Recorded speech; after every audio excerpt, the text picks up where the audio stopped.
Hi guys, and welcome to the Empower to Empower channel. My name is Moabbie. Thank you so much to our returning subscribers for supporting the work of EEN.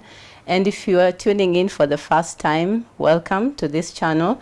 And remember to comment, remember to like, to share, and to subscribe to our channel for more content.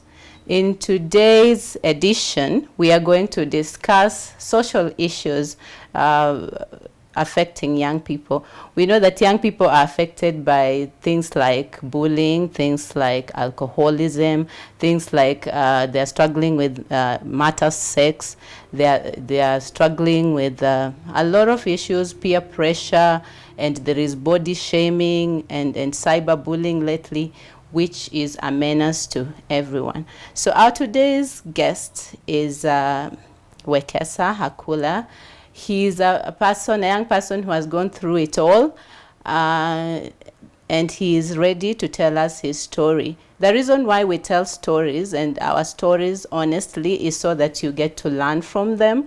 You pick up some things that can help you so that you do not repeat, these things. You can find a way to navigate through without getting lost as a young person. All this while, nobody in your family noticed anything happening with you. Maybe they didn't have any hint about you doing all these things, or nobody really saw anything.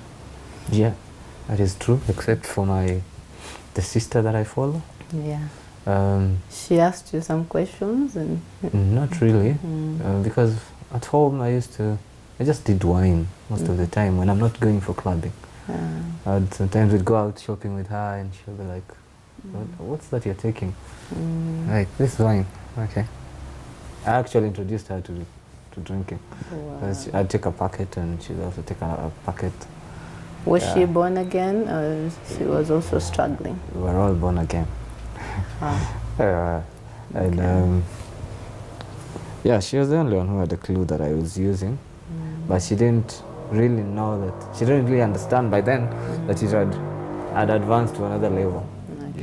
Because I'd really play my cards very well.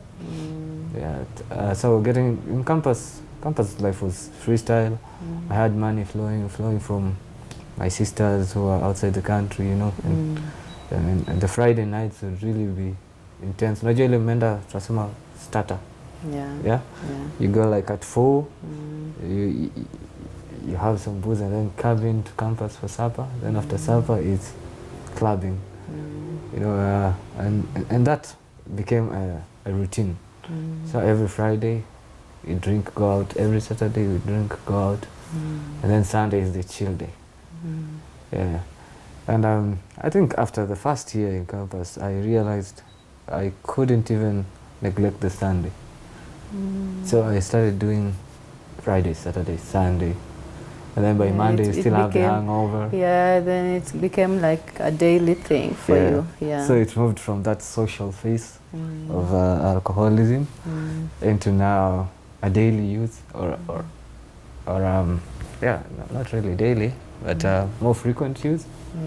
Yeah, because socially you'll drink maybe once in a month, Yeah. So it was like drinking, and also were there any other drugs you were using, or drinking mostly? Yes. My drug of choice actually was alcohol. Okay. But I did cigarettes. Okay. Then in campus I started doing bang. In high school I never used to smoke, but I used to peddle marijuana. Wow. Okay. Yeah. So that went on for the better part of my campus years. Second year, third year, I dropped out. Okay. Which course were you doing, by the way, in campus? I was doing computer science then. Wow. Yeah. Your story sounds familiar. I don't know why. I have a friend whose brother was studying computer science in UON, and he dropped out in third year. Okay, of course, I know she's not your sister because I know her family. But then I'm just like, the story sounds so similar, and he's like the last boy, and Yeah, and he used to have a lot of money. Because I know also my friend, she's a blessed girl, so she used to be very generous to her brother.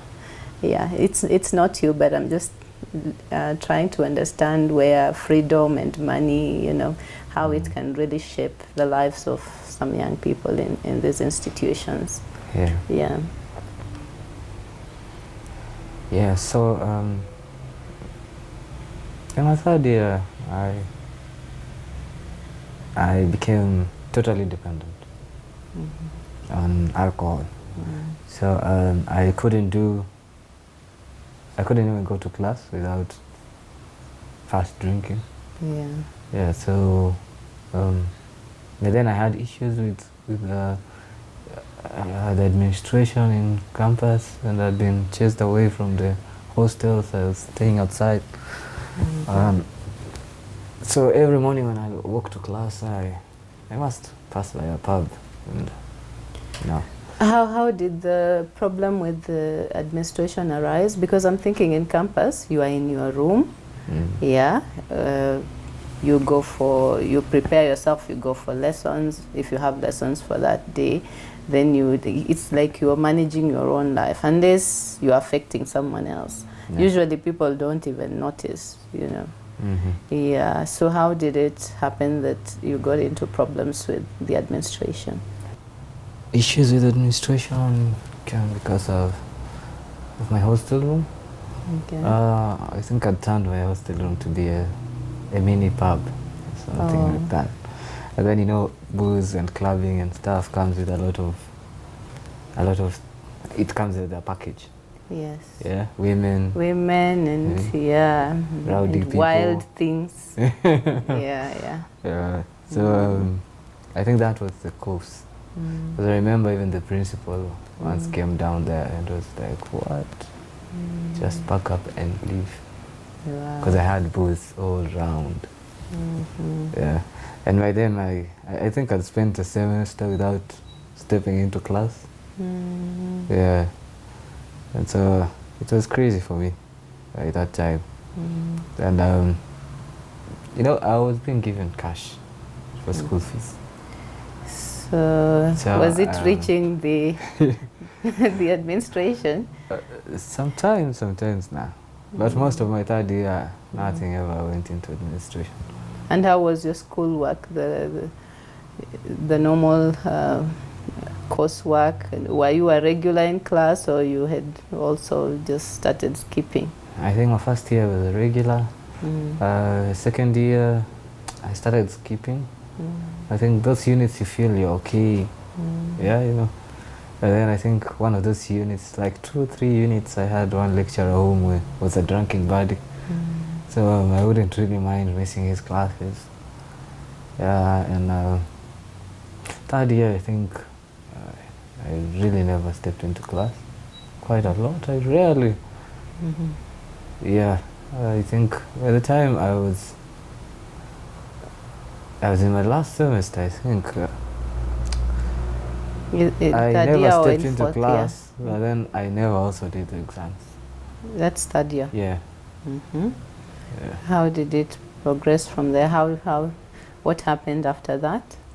I think by then, because my mom and my parents had realized, after being chased from the hostels, so I had to move out and look for a house. And I never informed my parents about that incident. So I think in my third year, second semester, I think my mom felt something was amiss. Because you know, when you're addicted, your behaviors even change. Yeah. No matter how much you try and hide. Yeah. So I think after the first semester, the holiday at home, I think she noticed something. And then when I went back to school, I just logged out from family. Okay. And so she came around campus looking for me. And so going to the administration was like, this guy, we actually dealt with him last year. Yeah. He's no longer here. So was it like an expulsion of some sort? So it was just from the hostels. From the hostels, yeah. But you are allowed to go to class Yes. and do other things. Okay. So by that time, my mom was coming in. I also had another incident with me again. I was the football captain, and we had these ball games going to Mombasa. And that afternoon, I remember we went for a drinking spree, like the whole team. Wow. And then came And you're up. supposed to play. Yeah, and no, we were supposed to travel to the coast that time. Ah. So the principal was like, okay, the rest of the team will go, but Wekesa and your vice captain, you want to go for this trip. I was like, okay, we are going. And so we forced the trip. Yeah. When he came back, we were suspended. I think I never shared that with my parents. So she came in. Did you actually play the soccer game? Yeah, we had to play from the semis.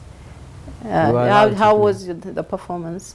We were allowed to play because we met a very crazy team at the semis, and the coach felt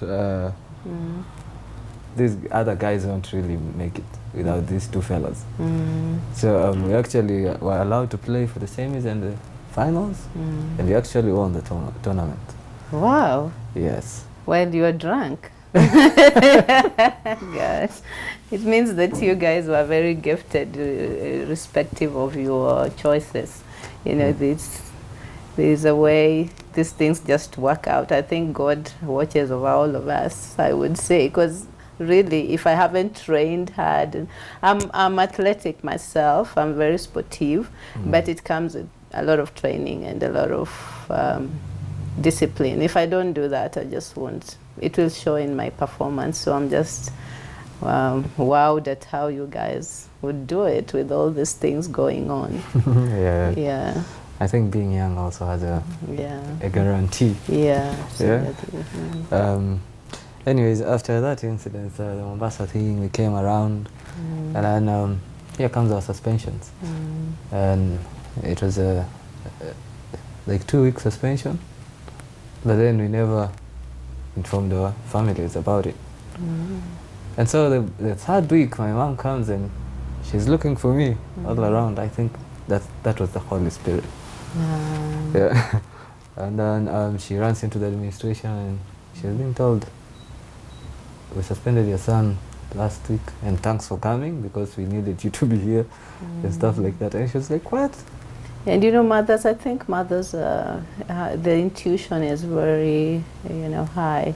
Like there's a way they can tell when something is wrong with one of their kids. Just like that, there's that bond between mothers and their children that is not shared with anybody else. Very true. Yeah. So that was that. That's when they realized I was alcoholic. She couldn't believe. She actually was arguing with the administration, like, nah, this guy is very strict. Yeah. No, and yes, actually that day when she was coming in, I saw her and I disappeared, and I didn't pick her calls or anything, and yeah. So she went back, broken heart, and all that stuff. And I was like, I'll just come home time soon. But I never went home for the longest time. Or like the whole of that year, I think I didn't go home. So I was just surviving around the suburbs. Playing soccer, getting some few shillings, partying. Friends are always there because there are those friends who are still in class and they still had pocket money. And I mean, I had 2 sisters in the States who never knew about the story, so they kept continued sending the money cash. Yeah. For upkeep. Yeah. Wow. And yeah, so finally I went home and my dad was like, you're not going back to school until you stop that kind of behavior because it's not part of our family and stuff, you know that. Yeah. So back then I didn't really take it up as a serious note.